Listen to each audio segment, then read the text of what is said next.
All right, question 9. The last of these problems on the GRE practice test where we're comparing two different quantities to see which one's bigger, or if they're the same or if you can't tell.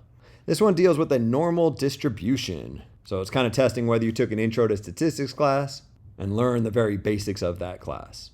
Nice thing about normal distributions is most of the stuff you can do with normal distributions, you need a special calculator for, and you're not allowed that type of calculator on this test. So there's not a whole lot they can ask you to do with normal distributions. One exception to that is this thing called the empirical rule. This is also known as the 68, 95, 99.7 rule.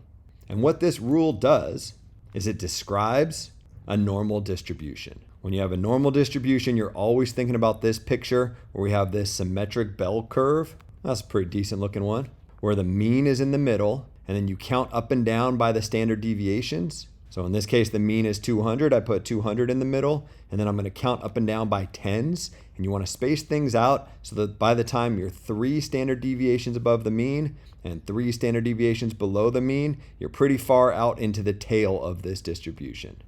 Technically, the distribution continues infinitely, but typically people just draw it this far because the area further out in the tails gets so small that it's negligible. Ignore all that. The point is that the 200 goes in the middle, and then we count up by 10, so we get 210, 220, 230, and then we count down by 10s, so we get 190, 180, and 170. The area underneath this curve, in between these numbers, describes the probability of an event. So the total area underneath this curve is 100%. And if I want to know the probability that I'm greater than 220, I'm really just being asked how much of that area is over here, greater than 220. If I want to know the probability that I'm between, 190 and 200, I'd be talking about this area depicted in blue. But I'm not asked for the probability that's in between 190 and 200, so I don't care about this area in blue. I'm asked for the probability that this random variable is greater than 220, so I'm looking for this area in brown right here. And the question is this area in brown more than 1/6 of the total area, less than 1/6 of the total area, equal to 1/6 of the total area, or is there no way to tell? Well, there's 2 ways to tell. One involves a fancy statistical calculator and a function called the normal CDF function. Don't worry about that. You don't get the calculator, so you can't use that function. The other way is using this thing called the empirical rule. What the empirical rule tells you is that 68% approximately of the area under a normal distribution is within 1 standard deviation of the mean. That this right here in red is 68%. From 190 to 210, from 1 standard deviation below the mean to 1 standard deviation above the mean, 68% of the area is right here. If they ask me for the probability that this random variable y is between 190 and 210, I would know that that probability is 68% approximately using this empirical rule. But they don't ask me that. But fortunately, the empirical rule tells me more than just this 68%. It also tells me about 95% and 99.7%. You might be able to guess where the 95% comes into play. If 68% of the data is within 1 standard deviation of the mean from 190 to 210, you might guess that 95% of the area is within 2 standard deviations of the mean, from 180 to 220. And that's exactly right. I don't want to shade it in because I don't want my picture to be ugly, but this blue area right here is approximately 95% of this distribution. And while you don't need it for this problem, approximately 99.7% of the data, so damn near everything, is between 170 and 230. That's why you draw this picture so that 170 and 230 are so far out into the tails, because you want to capture almost all of the area between those two numbers, right? You want to capture 99.7% of the data between 170 and 230.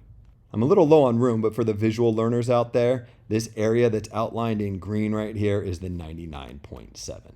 The empirical rule tells you 3 things.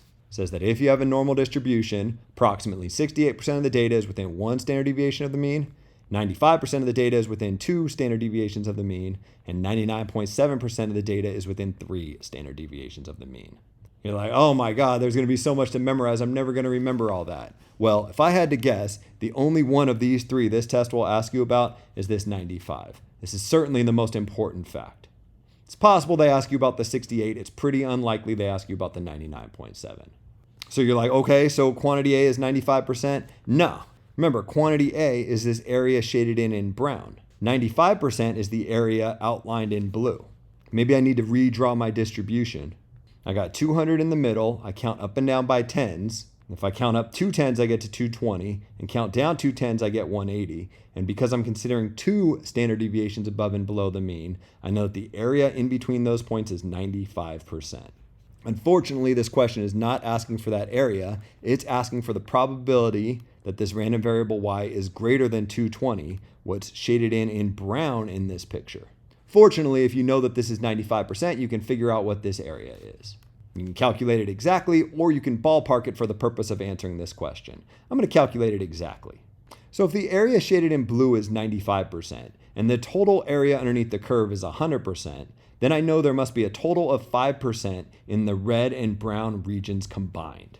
If the area of the red and the brown regions combined is 5%, I can take advantage of the symmetry of a normal distribution to recognize that the red area is going to be the exact same as the brown area, because the red area is everything to the left of 2 standard deviations below the mean, and the brown area is everything to the right of 2 standard deviations above the mean.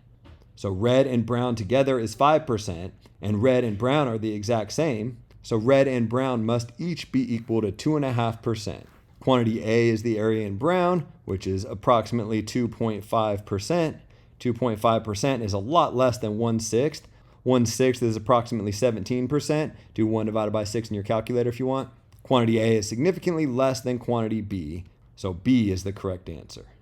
If you're not sure if you picked all that up, let me give you an alternative question. Let me make quantity A almost exactly what you see above here, except instead of saying that y is greater than 220, I'm going to say y is less than 190.